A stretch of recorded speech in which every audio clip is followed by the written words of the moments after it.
Welcome to Let's Talk Business, where Square business owners share their stories, the biggest lessons they learned, and their plans for the future.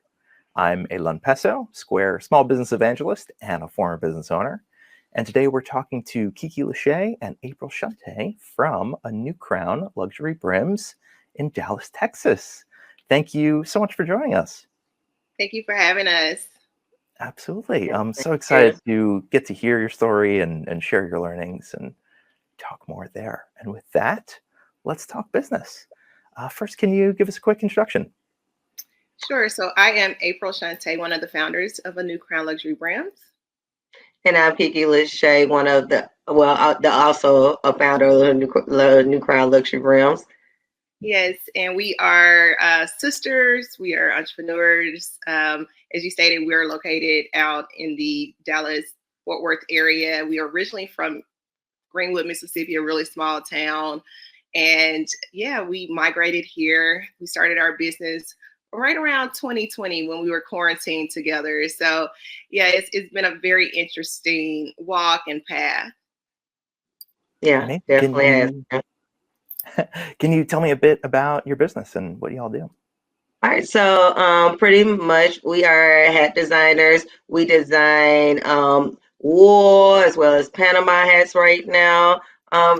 Bit of luxury, but still affordable and making pretty much hats a lifestyle for people. Amazing. I love it. Can you let's start all the way at the beginning. You mentioned a little bit of how you got started. Can you walk us through the journey and what led you to start and get to where you are now? Sure. So here in DFW, I am a licensed realtor, and my brand has always been wearing hats, right? So in Texas, it's really hot out there. So in the summertime, it can kind of get a bit brutal when you're out, selling and showing homes. And so my signature was like always wearing a really cool, hat, and that kind of stuck out, right? And so it was one of those things where people would always ask me, where did you get your hat from? Where did you get your hat from? And when it becomes like a part of your branding, like there's a lot of expectation that goes with that, right? People want to see different ones. And I was spending like quite a bit on getting quality hats. Also, I found it like kind of strange. It was very difficult to find ones that like fit my hair sometimes. So like trying to find quality and variety at a right price point was often very difficult. And so it was one of those situations where my sister and I have always kind of wanted to start a business. We've always talked about it, but it was always, I don't have the time, or maybe we didn't have the funding, or just, life was lifing, right? And so during the pandemic, we were actually quarantined together. I was in school getting my master's in project management and marketing, and I actually needed a project, and the start of a business is a project. So it really gave us time to sit down together, talk about some ideas, and everything was a grassroots effort. So even the logo, I don't know if you actually have that shown, but the logo is the silhouette of my son. It has a traditional laurel leaves as well as a traditional crown because we wanted it to be elegant. Also, with the name of the company, it's Anu'Crown Luxury Brims. It's named after my son, Mr. Aiden Anu. So he's like one of our like huge inspirations for getting started. So it really started out like as a concept, as something that we thought would be fun. And we had a physical product and we're like, oh my gosh, how do we sell this thing? Where do we go from there, right? And so it started out with like 100 hats. That we were able to source from a manufacturer, which was that's a whole different story itself. I think I sent you the video of our team that's over in South America, but it started out as a dream, as a concept, and we just worked on it really, to get it going. KeKe, anything you want to add to that? Yeah, and to piggyback off of that with me, pretty much I have my background in computers and math, so pretty much everything from the startup, from website, from our advertisement, from logo, like we all literally created that ourselves. And one thing that we really enjoyed was Square. They already had the platform where we could like have the website integrated and everything. So it made it just so much easier to put all of everything in one. So for me, at the same time that we were starting a business, I was working from home. I've been working from home I've always had like a work from home position even before the pandemic. So I always just put a hat on because while we were growing up, like literally, when you walk out the house, you just put a hat on because it's like, okay, I work from home. I'm not doing too much anyway. But while we were growing up, though, we did like see like our father wearing hats. We saw our granddad wearing hats. That's just like the Mississippi background with us. Like it was always, you always knew that people were gonna wear hats anytime they went anywhere. So like literally, we incorporated that in as well, like bringing just that culture back to us as well. Yeah, so we kind of call it that like the new classic. So when you think about the 60s and 70s, it was just such a beautiful era in fashion. And, you know, the people went out, and when they were coming out, they were dressed. They were suited and booted. They had their Yeah. nice schools on, their fedoras. When you think of like even football, who's the guy for the Cowboys? So when we think about like Tom Landry and all Yeah, that Tom stuff, Landry. like they Yes, put like their hats they had on. their fedoras on. Like when so Now like they might not have a suit on, but they're gonna put their hat on because the hat makes the outfit. right. So It doesn't go out of style. And so like with this business, it was very important for me to start something that actually could be passed on. Like legacy is very important. You know, I mentioned my son before. And so like if you have a good hat, you can actually pass that on generation after generation. So with a good business, you can also pass that on as well. yeah, I love that. I love all those parallels and how everything with the business is so much of you and your families and your skills and your culture. That's just incredible that you're able to put all that together. And I definitely, my grandpa always wore a hat. I wish that I was yes. able to get it and he passed it on, but it got lost along the way. But I got a similar one, so it's good enough. I'd love to dive into that you were talking about of sourcing manufacturers and sourcing materials. And like you said, you started this out of a need that you had for just yourself and turn into a business. So how did that process work? And walk us through that whole line. Okay. So as I stated, this was right during the pandemic, right? So we definitely had a lot of time to be at home, and we sheltered in place in my spot. And so basically, we wanted to identify exactly what it is that we needed. So I came up with an entire checklist, right? The internet is a very powerful place, but if you're just calling people and you're not being consistent in what you're asking, then it's going to get lost, right? So I started out by doing searches of all the different head manufacturers I could find, right? Preferably, we wanted it to be a US based company because during that time, if you remember, there was so much going on with like all the barges and things from overseas being caught up. So, from a price point, it was us really trying to identify what makes the most sense, right? A question that we would ask: what's the minimum order quantity? So we wanted a collection. I didn't want 300 of one hat. I wanted, you know, like 100 of 10 different hats. We were very clear on knowing that we wanted a collection. And so us being able to identify a manufacturer that allowed us to have creative control and really be able to control the narrative of the amount of units that we wanted starting out, because these were samples. We had no idea if this thing was going to work. We had no idea, you know, who our customers were at that point. We didn't even know how we were going to sell it. Like, again, we were trapped in the house. So it was very clear. It was very important to like identify the right manufacturer. So I called like all of the hat companies in the continental US. And I was like, well, this is interesting. Because price points were like super high. Like, again, this is a very traditional industry. And so to buy in, it does cost like quite a bit. Most companies were requiring anywhere from 300 to 500 for a minimum order quantity of one unit. And, you know, and these are just for like white label and private label, you know, and you really didn't have a lot of control. So I looked over at China and it was just very difficult. All of their stuff was getting trapped in the water. So it's like, we have no idea if, you know, we're going to even receive our products, right? And there was a specific lunchtime that we had in mind because I needed to get at least a physical product. Again, I was in school with my master's, and this was a part of my master's thesis. I needed to get that physical product in before the end of the semester. So that put a time crunch on it. And so like throughout the entire process of just sourcing, we basically were able to identify exactly who were the big players, who was the competition. Like we went through the whole process of doing like a market analysis And we were able to finally identify a great manufacturer out in South America. And we were very comfortable with them because, one, their story aligned with ours.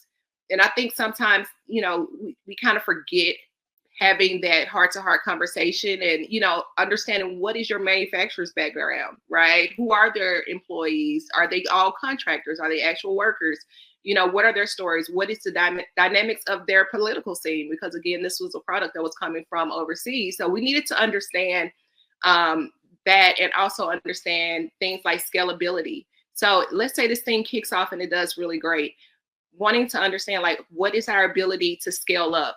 Because if it does kick off, you don't want them to be stuck and we're like, oh, I have this huge order and it can't be fulfilled. So these were all like those really powerful questions that we asked up front. And after like weeks and weeks and days and like months of calls, we were able to identify a manufacturer that just really checked so many boxes, and we were able to get samples in, and it was just like a match made in heaven. Yep. And then with them, like with our manufacturer that we're with right now, they're also like a family owned business. So it's small. Everybody works just hand in hand with each other. I think we have maybe about 8 or 9 people that work on the team right now. And we're always talking to them. And we actually were able to actually go out there and actually visit with them. We took about 10 people out there with us, had the camera crews and everything, and like actually was able to go to the factory, go into like their community and actually break bread with them. So it's always wonderful when you can do that. Yeah, and I think that's really important to the ability to build a rapport, so because we were starting at such a dynamic time and it was so unknown about the climate, right? In fact, it was an election year. It was a lot going on, right? And so being able to start something and still be able to control it in some manner was very important, right? Because this was, again, grassroots, self-funded. And so it was very important that we were being very strategic in, who we worked with, what we will get out of it, and also like making sure it could be something that could last the test of time. And so here it is 4 years later, and we're still here. That's incredible how well that worked out in the most chaotic time ever. And it really says so much about your ability to navigate those challenges and navigate those relationships. I'd love to dive in a little bit deeper there. Like, what were some of the questions that you were asking when you were vetting and trying to figure out? And then from there, how do you keep up that communication and maintain that relationship overseas throughout these last 4 years? That's incredible. You've been doing it for 4 years. So the first year, we only speak English. So that was important that we had someone that could actually speak our same language, right? So that definitely helped out tons. Like, and there were different manufacturers that we interviewed with and we talked with, and because it was such a huge language barrier, it was like, ultimately it's very hard to negotiate. It's hard to have those conversations. Even if you try to get a translator, like, it's still for a new business, that's just a higher risk. So that was something that, understanding what our personal risk level was very important going into these conversations.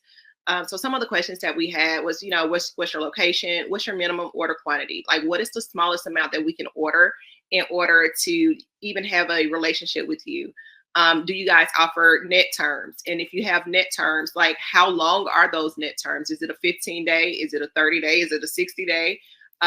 Also, what's my scalability? How many units can I order at one time? And I mean, this can be done on a monthly basis. It can be done on a yearly. So understanding like exactly how many units you can get from your client or from your manufacturer is extremely important. Some of the other questions that we would ask, and KeKe, help me out because I'm kind of going. So even like, okay, can you? And another thing is, can you even like put our visions together? Because again, I'm a designer, so as with us being designers, we're gonna tell you what we want. Can Exactly. you put this together? So even with like designing with the hats, like one of the main questions is the MOQ. So just knowing the minimum that we can get, because some hats we have out there right now with the manufacturer that we're working with are one-of-ones. Like no one else is gonna have that hat. It was something that you wanted and we put it together. So that's one of like the biggest things, just knowing that we can go in there and say, hey, all right, like right now I have just a picture order out. Now none of these hats have ever been featured on any of our websites or anything, but I just want to just see how this will look if I put it together. Right. So that's one of the biggest things, just having like that. And a lot of people won't do that. They'll say, "Oh no, you have to order 100 of these first, like she said, or 300 of these." And it's great that you can actually say, "Okay, I want one of this, just so I can see how it looks, just so I can see if it's something I even want to put out there. Like if I want to put it into a catalog, and even being able to make like our lookbook and everything. Like I want to put it in catalog and see who wants this before I even like purchase a lot of them, because like that's our next step, is trying to get into the wholesale industry, but we have to know what it looks like first. Because I can say, all right, in my head, this is going to be a wonderful, I can draw it on paper and say it's going to be a wonderful design, and then you see and it's like, it needs some tweaking. So just having that flexibility. Right. So something else that, so you almost want to ask like those questions like who, what, when, where, right? So like how long does it take you to make a product start? Yeah, exactly. Right? What is the lead time? What's the delivery time? Shipping, like when you are working with a manufacturer from abroad, like what are those fees, KeKe? Custom and duty Custom fees, like customs, duties, everything. So it's a lot. Like it's how it's going to get to me. So with the shipping, is this going to be by freight? Will it be coming, over the water? Are we able to do air? So there's just so many things. Like with our products, they're hats, so they're larger, but they're lightweight. So we always end up having to pay higher shipping because of the size of the box, not because of the weight of the box. Right. Also consistency and quality assurance. So there has been times, again, this thing is coming from across. So, and we're not even that far. Like technically we could drive, like we're in Texas, so we can drive to South America to get our hats, right? But we're not. I can only imagine that trip. Yeah, like being able to know that quality assurance, that the product, once it leaves, what is it going to look like when it gets to me, right? And then I would say with us and our with the person that we're working with, the team that we're working with right now, the communication, like I think that we're on WhatsApp right now like every other day with them. So we're always saying, okay, it'll be like a color that we have, a scheme or anything, but he's always sending me pictures of, okay, this is what this band looks like. Do you want to go with that, or do you want to go with this? Like just that communication. We're on WhatsApp like literally every other day, just talking about like different things that are coming up new, styles, shapes. So like being able to have like that communication level with a manufacturer is just wonderful. Like it's not like the normal just like pick out a catalog or pick out a book. Like no, we're like literally going off the books and everything. So right. And like to KeKe's point, us actually having that face-to-face interaction, I would say that is super key. Like whichever manufacturer you end up choosing, eventually get to that point of being able to go and see their facility face-to-face. Like that's your own personal QC. That's your own personal ability to understand like where are my products being made. So we have pictures from the shop, but we also went and visited, and that was something that is very important because you're building that relationship, you're building that rapport, understanding price point when you're talking about the different volumes. When they understand that you are building a long-term relationship with them, they're more willing to work with you, right? And so that was something that was established from day one, and we just kept that going. It was super important for us to build that rapport because we're not the people that know everything. We've never even done anything in the retail or fashion industry, but for us, it was super important to get this one started. Incredible. Absolutely incredible. Yeah, with that, we talked about the manufacturing. KeKe, you mentioned about how you're actually selling these hats. I'd love to dive in and find out more. Like what are your sales channels? How are you promoting? How are you marketing? How are you selling?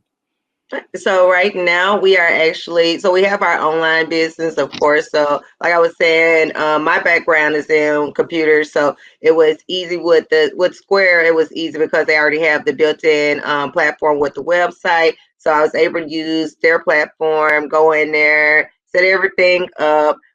So we do have that side, and then we're also doing more of like the mobile. So we're almost like a mobile hat shop.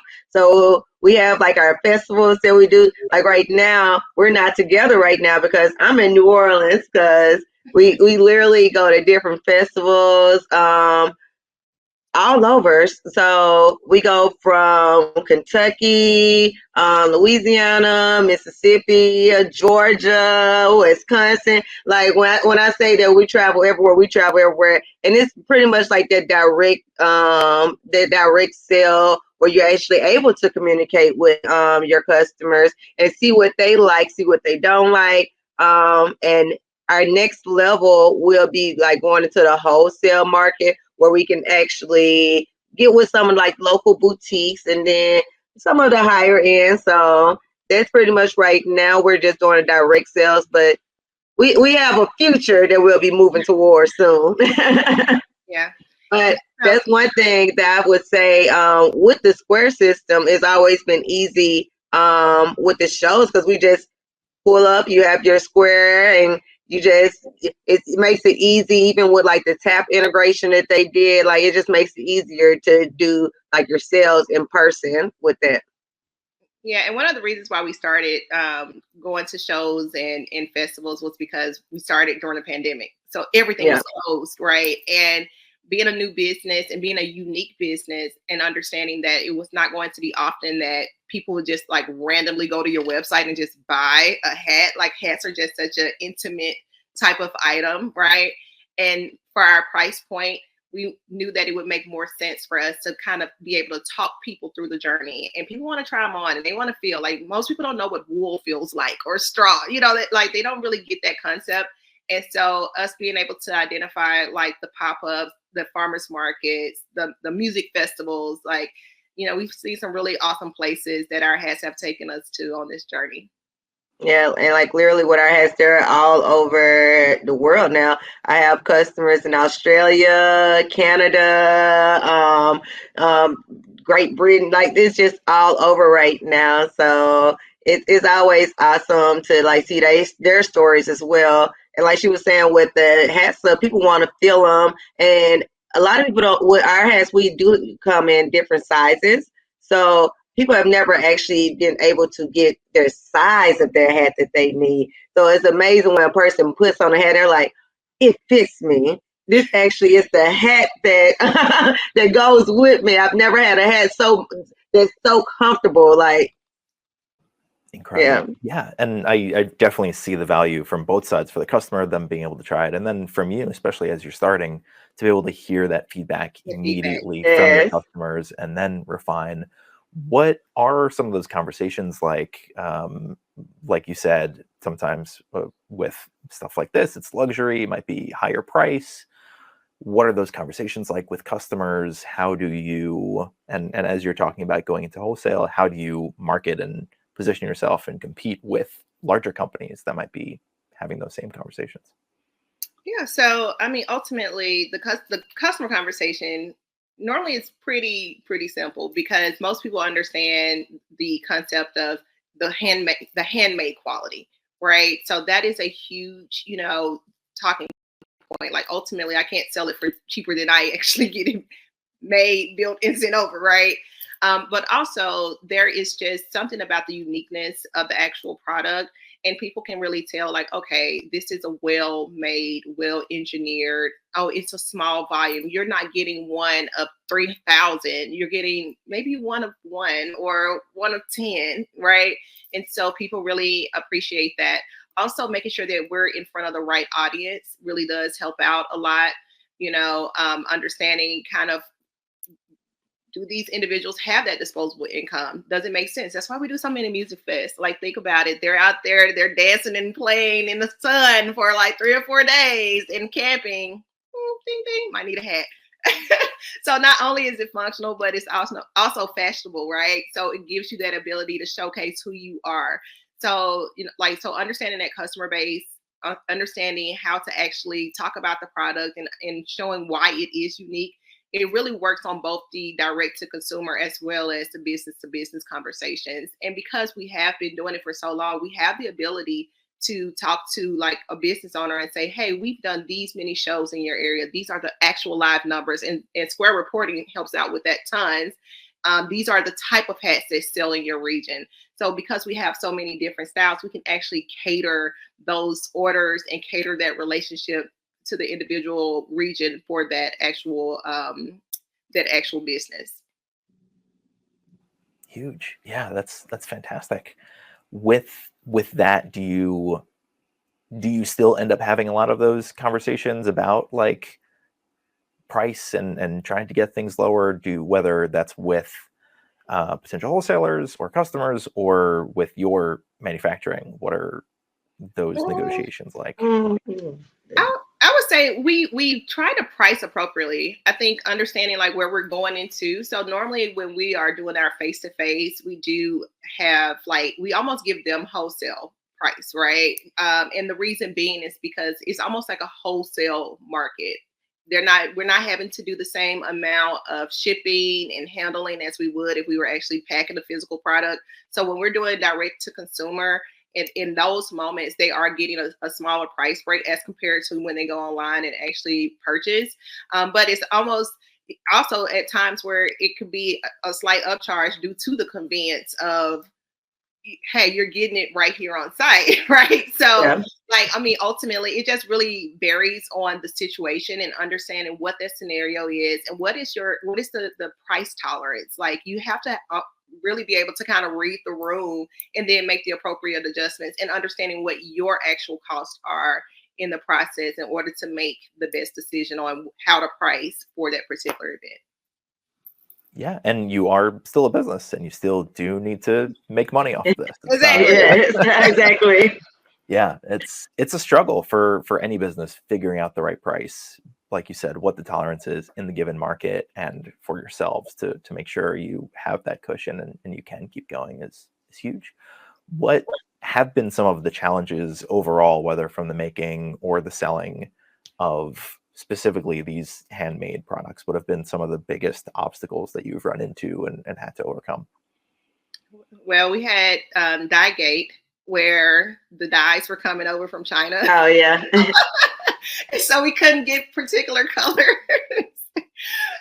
because so again, when your manufacturer has a manufacturer and they have different holdups, then yeah, it can have a direct impact on your end product, and then you have to learn how to adjust to what's happening in that scenario, right? Because everyone sources from someone else. Like there is very small industries where everything end to end is being done all in-house, right?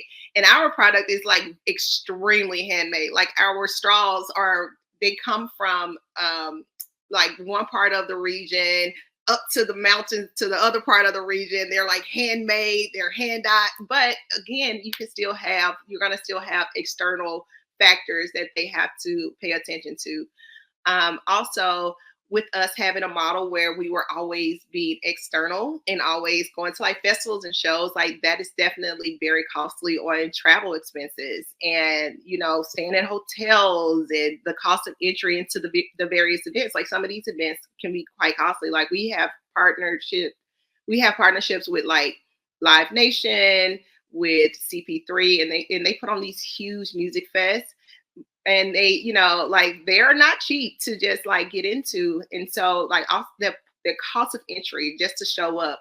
And if you don't have good shows, you're like, man, we're risking it, because when you're paying for a product up front and you're paying for inventory up front, it's because you have an anticipated amount of sales. And if that does not occur, there is potential loss or you're barely breaking even. And so being able to make sure that we kind of balance it out, knowing where those numbers are, being able to budget, being able to really identify, does this make sense for us to come to this event? Does it make sense for us to travel? Because people always invite us places. That doesn't mean we always need to show up. Yep, exactly. Like we always have people who tell us, "Hey, you should do this show. You should do this show," but you can't do every show because it's not your target market. So you have to make sure that you are breaking down who is my target market, who do I need to actually be with. Like so, it definitely, that's one of the biggest obstacles, just finding the right place, the right people to put the product in front of. Right. Because you have to put it in front of the people that you know are going to buy or are going to be interested in it. So that's one of the biggest obstacles. And then just like knowing each other, like as you, when you're going into business, it's a lot. Business can definitely take you down a path of finding out like identifying like your true self, like, or like your emotions, everything. Because it's always ups and downs. It might not be a good show. It might be a good show. So it's always ups and downs with that. So yeah. Oh, I definitely get it. My business was an ice cream shop with my dad for 18 years, so I totally get. Yeah, you like the emotional. You literally like your business partner. It's gonna be some ups and downs because it's always just like finding out. Like you find more out about yourselves as you're working together. So yeah. Yes, picking a good business partner is essential for sure. Yeah, with that, you've said there are these ups and downs. You've said there are these challenges, especially with costs and all that. How has the business been going? How are you feeling about where the business is at? Has it reached the level that you hoped for at this point in time? How do you feel about it all? So for me, I feel like it's plateaued, but in a positive way. I think sometimes you have to get to a point where you feel like it's stable enough, and then you can make the right decision to decide exactly where to go with it, right? So now we know wholesale needs to be the focus. Reason being, it's giving us the opportunity to like sit back and take heed, and also like be able to acknowledge exactly what is the future for the business. So prime example, this year we were recipients of the Boss Network Impact Funds grant, which was a $10,000 grant, right? We're being honored at like the BET HBCU award ceremony for being one of the recipients of that.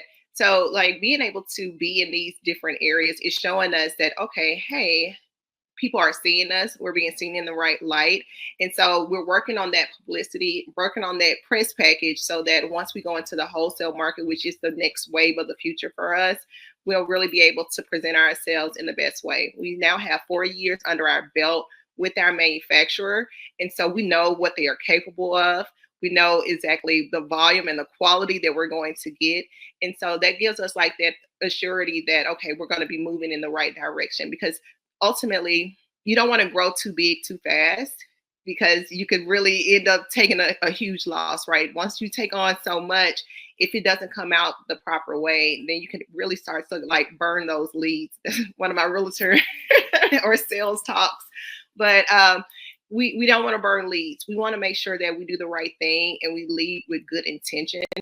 And so we've really taken our time to really explore our brand and really create our identity. And it took time. And so now we know it's time to kind of move on to that next level and continue to build and grow. Yeah, that's fantastic. I always say it's so important to constantly be analyzing where your business is and making sure that your growth is positive, and you don't always have to grow so much every single year. It's okay to stay where you are for a bit, take a step back, Yeah. and analyze. With that, and wholesale being the future, I'd love to hear more about what your plans are for the future and where you see this thing going for the next step, and maybe a couple steps ahead. You want to answer that, KeKe? So pretty much for the future, like we said, with the wholesale, like we'll still be doing some direct sales. Because with the music festivals, we'll probably cut them down, so we won't be doing as many. But we have about 5 good music festivals that we'll be doing probably a year, where we'll still be interacting with our customers to know what they want. Still bringing in new ideas and everything with them, but we're pretty much just gonna put everything into our lookbook and be able to send that out to like different stores and just go from wholesale with that. Yeah, that's pretty much like the future for Anu'Crown. We're just gonna try and wrap it up and get into the wholesale. Yeah, and ultimately, so it's a few sectors within wholesale. It's not just one size fit all. So that's going to be an entire different Yeah. marketing and monetary channel. So you have your smaller boutiques and stores that will definitely be all over. So those will definitely be a target, but also larger box stores. So your dealers, your Saks. So really identifying what will our sales channels be there. We're also looking at expanding into different merchandise outside of just hats, because now we have a brand. It's not just, oh, the hat company. It's things that we offer. And it's actually very much in alignment with where the rest of the industry is going as well. So some of the people that have been doing it since 1869, and because the hat industry is one of the oldest industries out there when it comes to fashion. Literally, they've been doing it, but they're still always adjusting. They're always changing. We're looking to do continued collaborations because, again, we have a brand. We understand volume. We understand the consistency that we bring, and other people have started to take note of that as well. So, within the next 1 to 5 years, the growth will just look slightly different, but you'll be seeing it on a much larger scale. I love it. What are some of the considerations there as you're having those wholesale conversations, as you're having those new product line conversations?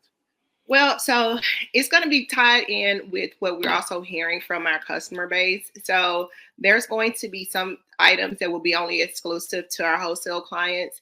And the reason being, if you can buy everything from all of them, they're going to be like, hold on, if I can buy the same hat at, let's say, Saks and then Macy's, and it's like, why would I buy, from you, right? So we definitely will be providing exclusivity to some of those merchants to allow us to be showcased amongst our peers, but also make sure that we're offering uniqueness to them. The volume. So again, we have to make sure that we can actually provide. So with us being a smaller business, we're going to want to really make sure that we're asking for smaller test markets. And that way we can understand price point, we can understand and us also doing our own market research. So every time I go into a store, I'm going beelining straight over to the hat section. What are their price points? What are the materials that they're utilizing? What are the styles that are selling? Because those are all things that we can leverage for our own business. So those conversations definitely will be about the metrics and also the ability to distribute, because ultimately we do understand that there are certain compliances that must be made on the larger scale. And so we have to make sure that we are in alignment with that as well. Yeah, it really sounds like you're doing it so thoughtfully and so methodically, and that really is the key to success. So it's absolutely fantastic. And lastly, do you have anything else that you've learned along the way that you want to share for our members? Just with the business, you just have to just keep pushing. Like I said, it's gonna be ups and downs, and you just have to keep pushing. With a business, everything is not gonna come easy with starting a business, finding your manufacturers, finding your right crowd or your sourcing. But you just have to just keep pushing. Like it's a business. You're gonna have some days where you don't feel like it. Like you don't feel like, oh, I don't want to do this anymore. I want to do this or that. But it's a business. You have to keep pushing. Yeah, and to kind of echo with that is also don't be afraid to try, right? Nothing Yeah. fails but a try. And so don't put yourself into a box. Do have a business plan, but do realize that your business plan is a live, living document. Like my business plan is in my brain at all times, but put it down on paper. Make sure that you and your partner, if you have one, are in agreement with the vision of the overall company. And as different things come to you, just make sure that you're making the appropriate adjustments. Like there is no way in my wildest dreams I would have thought 4 years ago, sitting in my living room, coming up with this concept of like stressing over 10 hats, right? That we would have done shows in probably 30 different cities, 30 different states rather. Right. Yeah. And that we've been on platforms that are as large as they've been. So like I will say it's definitely been a blessing. It's definitely been a great battle, but it's one of those things that, like, literally be open-minded. Make sure that Mm. you're manifesting, make sure you're doing your self-care, make sure you are communicating. And I think those are like all key things just for being a successful person as a whole. And also partnership. When you are picking whether it is your POS system, Square is great, or your phone system, or whatever you are picking, dream big. Think about it. Okay, if this thing is successful, because you want your business to be successful, is this going to stand the test of time? Can I see myself using this in the next 4 years, the next 5 years, 20 years, right? Is this company that I'm partnering with, are they innovative? Are they thinking outside the box? What are their risk levels? Like, do they have a good sound business standing themselves? Because if you can't answer those questions with someone that you're partnering with, then probably is not going to work. Not to say, well, it's impossible, but it definitely decreases the chance of it being successful. And Yeah. ask for help, get mentors, ask for help, and be open-minded. So that's kind of all I have. Yeah. Amazing. Thank you all so much. I'm so glad to hear the success that you've been having, and that you're getting the recognition and exposure that you deserve, and really appreciate all of your sharing of your stories, your experiences, your learnings. I know it's going to help some other folks. Where can people find you online? So All right, so that's the sisters always talking. We sing together too. yeah, so pretty much you can find us. Our website is going to be www.anucrown.com. We also you can also find us on Instagram. Again, it's at ANUCROWN. And Facebook is the same. All of our, pretty much, if you look up Anu'Crown, it's going to be ANUCROWN. So if you go on just a regular website, you can find us as well. Yeah. So you can Google us. We are on Walmart.com as well. So Yes, you can look up. So we are on Walmart. So it's just Anu'Crown. Sounds good. Thank you all so much again for sharing so much. Really appreciate it. And we will see you in the community. All righty. guys.